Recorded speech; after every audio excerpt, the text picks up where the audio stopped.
So guys, there's a video I want you guys to listen to, video of P2B. There's something he made, there's a statement he made that I love. He said, I would rather die than to fail if I become a president. That statement alone shows how somebody is eager to serve the country, how somebody is eager to change the country. Imagine saying that he would rather die than to fail as the leader of Nigeria. Take a look, guys.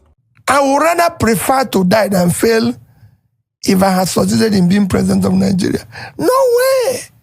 God, you cannot allow me to come here and fail, because these people were not voting for me. They entrusted their future in me. And I would have stayed here.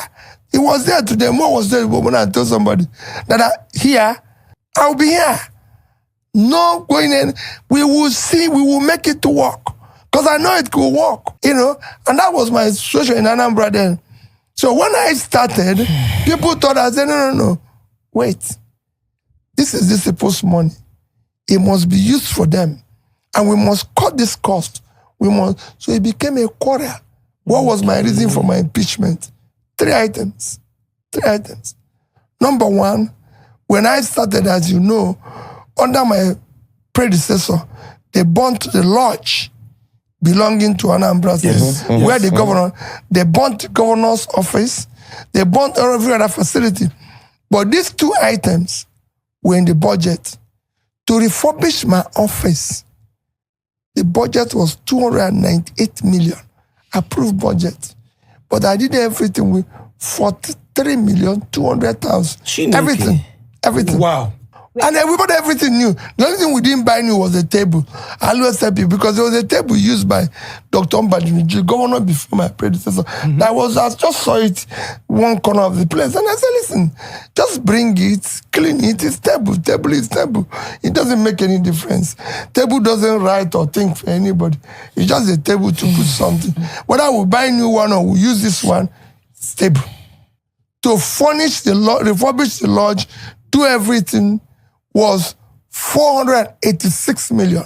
I did everything with 81 million. Maybe they wanted to buy foreign. Yeah, yes, exactly. They had all this foreign furniture, blah, blah, blah, this designer furniture. I said, listen, we're in Oka. There must be somebody who can do bed in Oka. Yeah, we'll do a good bed in Oka. Bed is bed. If you have a reason to sleep, you can sleep here. Then, before I like guys to take a look at the rest of the video, how many of our leaders can even say this? Where our Senate president came out, Akpabio came out and say that we can protest while they go ahead and enjoy. Imagine what a Senate president was vomiting from his mouth, that we can protest while they eat. The same man said that if you see free food, you should grab it. The same man said that if you see 1.5 is enough for a youth in Nigeria in a day. The same man said that the life of president is better than the life of every Nigerian. These are the people we have as leaders. People that are not qualified in any way to be our leaders.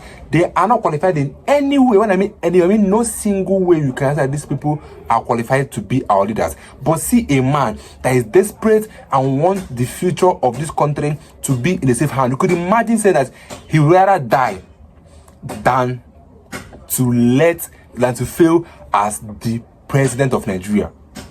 Whereas others are even admitting their failures, somebody is saying that he would rather die than to see himself fail as the leader, and then somebody is still asking and saying that P2B is not fit to be the next president of Nigeria.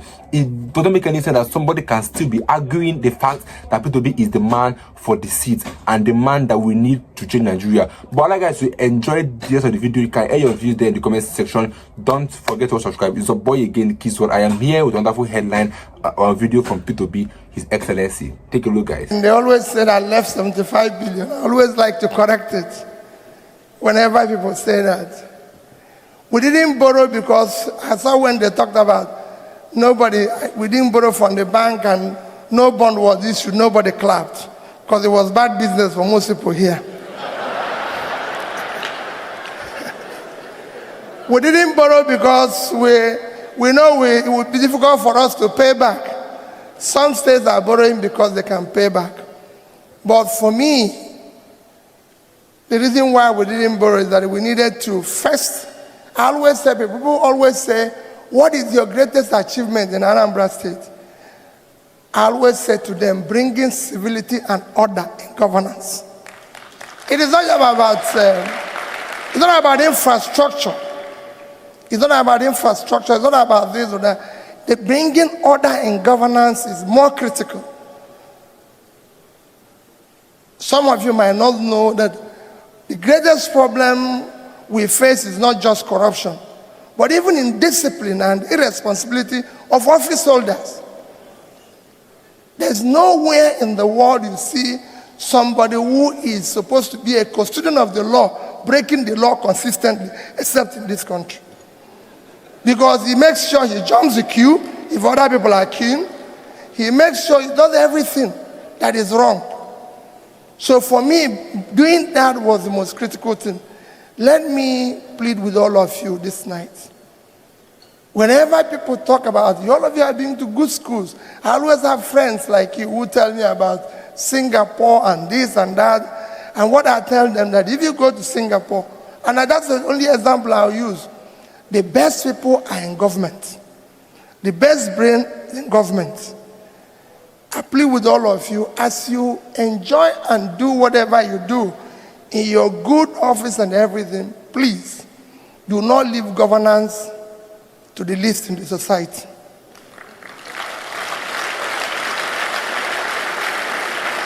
That's what we are doing today. The role models we have in government are the least in the society. And all of us are complaining. There's no way we won't complain. There's no way. People say to me, how were you able to save money? It was very simple. All we did was to shut down the cost of governance. In 8 years, I never had a governor's lodge in Abuja. Why should I have it? I don't live in Abuja. It's not necessary. As a governor's lodge in Lagos, you can go and see it. I lived it for 25 years. I don't live in Lagos.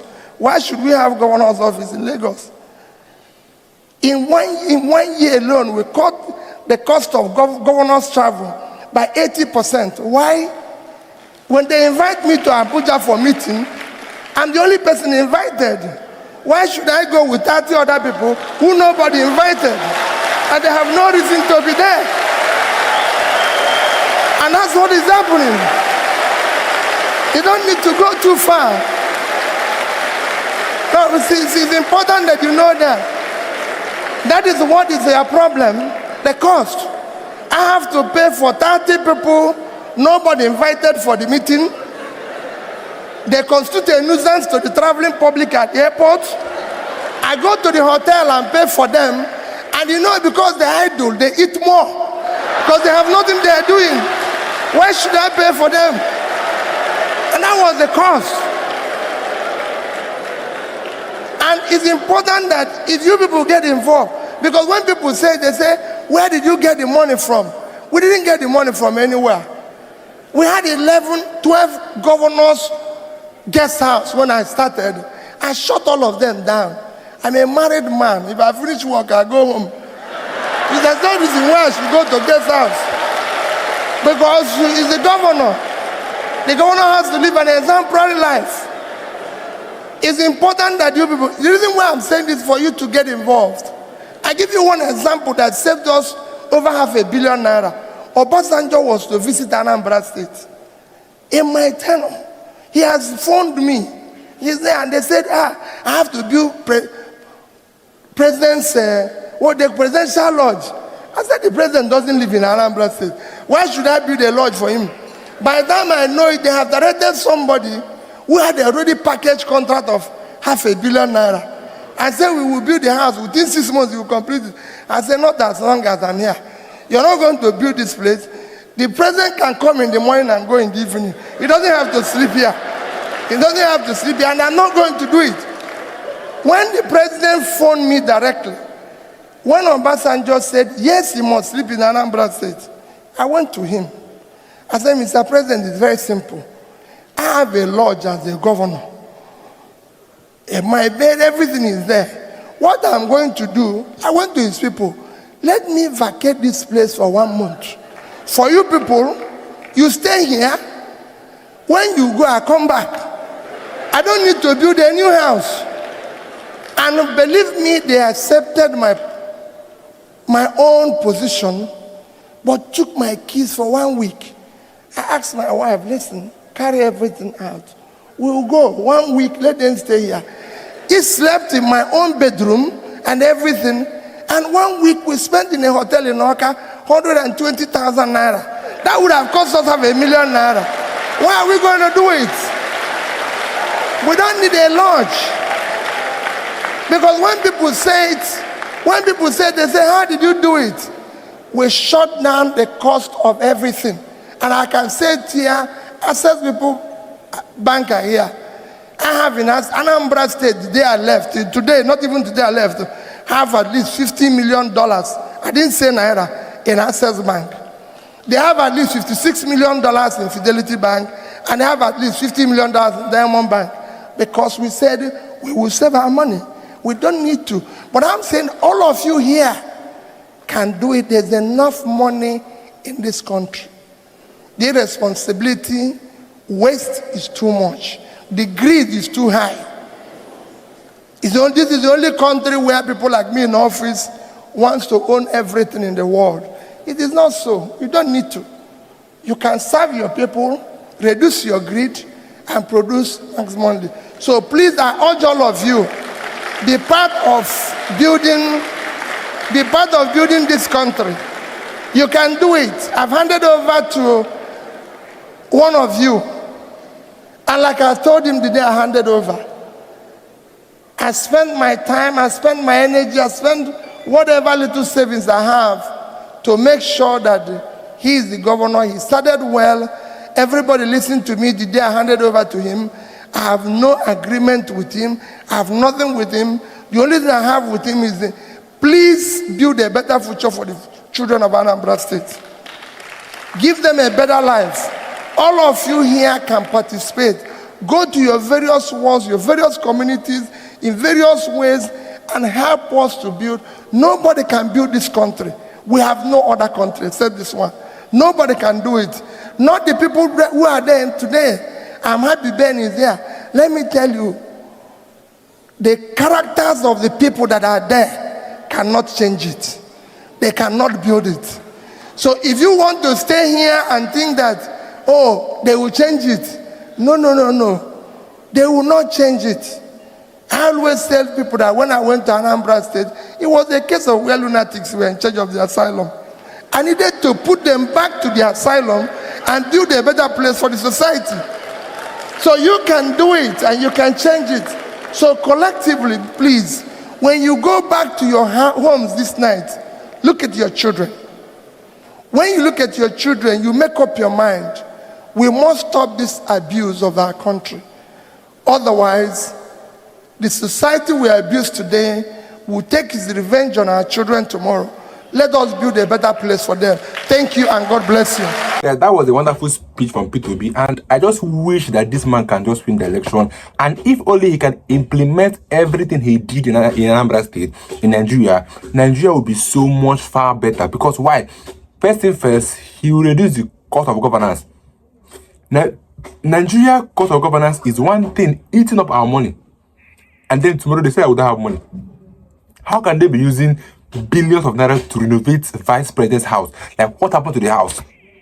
They are buying private jets worth of billions of naira for the president. What happened to the one that we had before? They are using millions of naira to renovate toilets. What are they changing in the toilet? They are building lounges for, you see how they are wasting public funds, and then tomorrow they say we don't have money.